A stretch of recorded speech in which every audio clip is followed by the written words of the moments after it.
Setiap perusahaan besar maupun kecil pasti memiliki tujuan yang ingin dicapai, mulai dari meningkatkan keuntungan, luas pasar, dan juga membangun reputasi merek. Namun tentunya perlu perencanaan yang matang, sistematis, dan juga terukur. Disinilah pentingnya proses evaluasi perencanaan. Evaluasi bukan hanya sekedar melihat apakah rencana tersebut berhasil atau gagal, namun juga menilai apakah strategi yang diterapkan sudah relevan dengan kondisi pasar. Nah, melalui evaluasi yang tepat, sebuah perusahaan itu dapat belajar dari pengalaman dan juga menyusun langkah yang strategis untuk masa depan. Hari ini saya akan memperkenalkan PT Multimanau Indonesia yang didirikan pada tahun 1980 dan awalnya bergerak di ekspor mentah di Asia, terutama Jepang. Kini, mereka perusahaan berkembang yang menjadi produsen furnitur berbasis pesanan untuk pasar Amerika Serikat, Eropa, serta Asia, menggunakan kayu berkualitas, kulit, serta logam. Dengan kapasitas produksi 1.250 kontainer per tahun dan sekarang memiliki 1.500 pekerjaan, PT Multimanau Indonesia berkomitmen pada kualitas, ketepatan waktu, pelayanan terbaik demi kepuasan pelanggan dan berkelanjutan bisnis.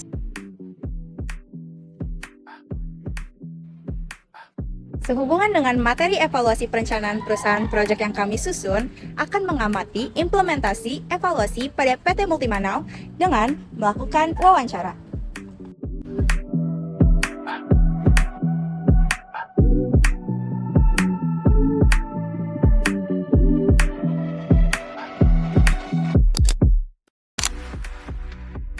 Untuk perencanaan strategis dan perencanaan kerja tahunan, kita bahkan bukan tahunan ya, tapi bulanan. Jadi setiap bulanan kita itu punya yang namanya itu scorecard. Nah, scorecard ini dirilis oleh buyer. Ada 4 poin yang dia mention. Yang pertama adalah DNQ. DNQ itu adalah Damage and Quality.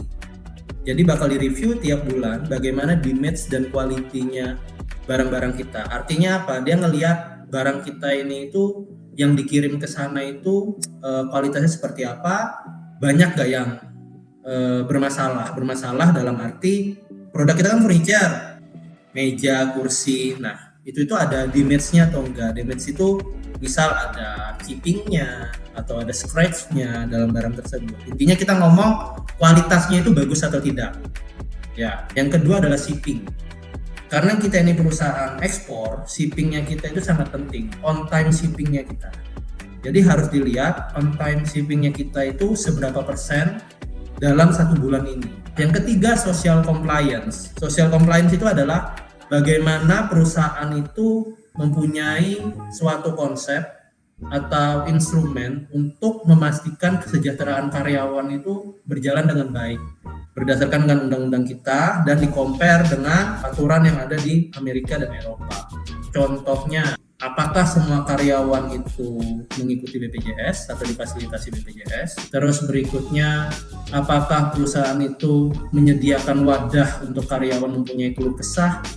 Terus apakah perusahaan itu menyediakan APD? APD itu alat pelindung diri sehingga K3-nya karyawan semua aman. Dan yang terakhir adalah environmental. Environmental itu adalah kondisi di pabrik, lingkungan pabrik. Tetap di dalamnya pabrik, polusinya seperti apa, kebisingannya seperti apa, penghijauannya pabrik seperti apa. Jadi 4 faktor ini itu selalu direview selama 1 bulan. Jadi bukan per tahun. Oke, kalau kita ngomong perencanaan kerja itu ada 2, perencanaan secara strategis jangka panjang ataupun perencanaan jangka pendeknya yang tiap minggu. Jadi kalau kita ngomong jangka pendek adalah kondisi bagaimana pabrik bisa beroperasi, karena kita kan pabrik. Nah, jadi kalau misalnya tiap minggu itu yang pasti kita melibatkan dari 3 pihak. Pihak pertama adalah semua divisi di bagian marketing karena mereka yang menerima order. Yang kedua adalah divisi PPIC karena dia yang bikin schedule mana barang-barang yang harus diproduksi. Dan bagian yang ketiga dari pembelian. Jadi pembelian adalah divisi di mana dia support bahan-bahan supaya apa yang BPIC rencanakan di produksi itu tidak ada yang kekurangan, sehingga pihak marketing pun bisa terima order dan ngejual barang tersebut itu, pengiriman barang tersebut itu ya dengan tepat waktu.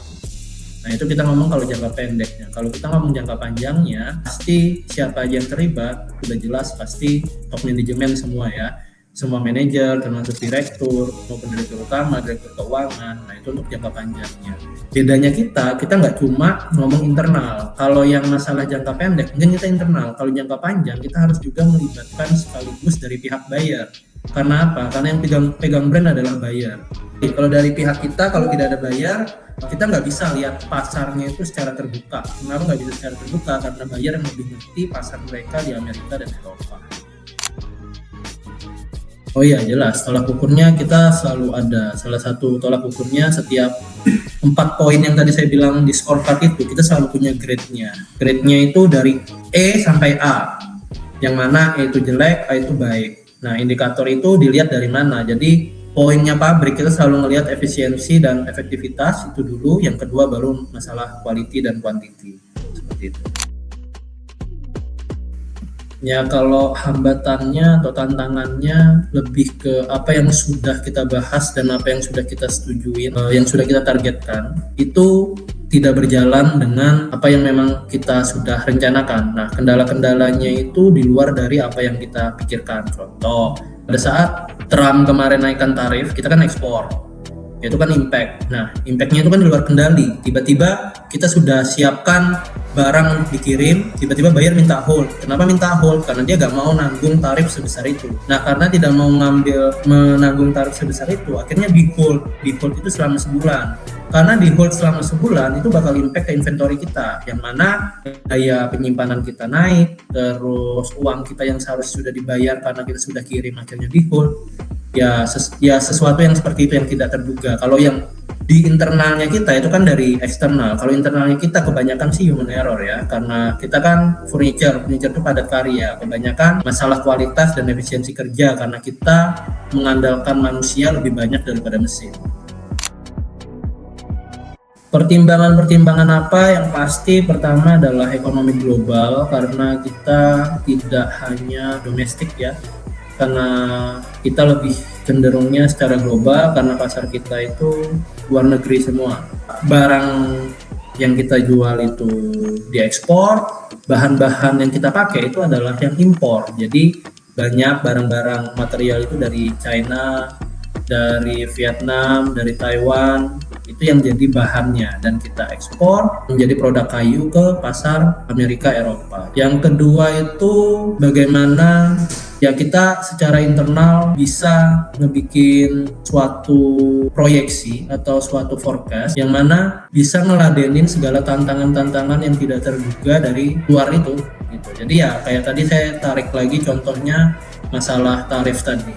Ya supaya hal tersebut misal ke depannya terjadi lagi, kita gak bingung-bingung dan biaya kita gak numpuk, sekarang gudangnya kita perbesar. Kayak gitu. Sekali lagi terima kasih banyak Bapak atas waktu dan penjelasannya yang sangat panjang. Informasi yang telah Bapak berikan kepada kami sangat jelas dan memberikan banyak insight pada kami pada pagi hari ini. Nah, semoga PT Multi Mandau Indonesia terus sukses dan berkembang, dan semoga kita bisa berkolaborasi lagi pada kesempatan lainnya. Selamat beraktivitas. Selamat siang Bapak. Terima kasih Bapak.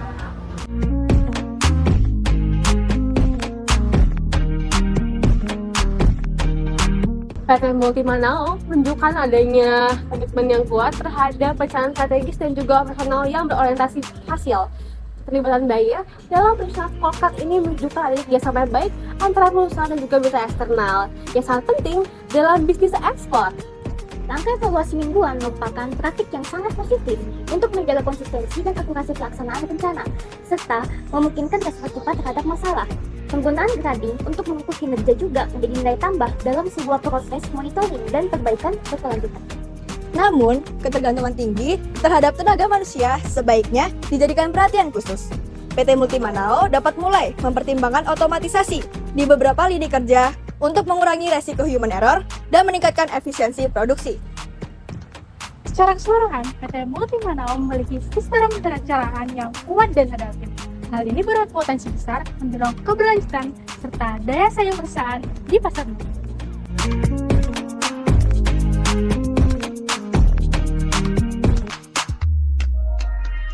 Demikian tayangan video proyek pengantar ilmu administrasi kami. Semoga apa yang kami sampaikan dalam video dapat membantu teman-teman semua dalam memahami evaluasi perencanaan pada perusahaan. Terima kasih dan sampai jumpa di kesempatan lainnya. Dadah!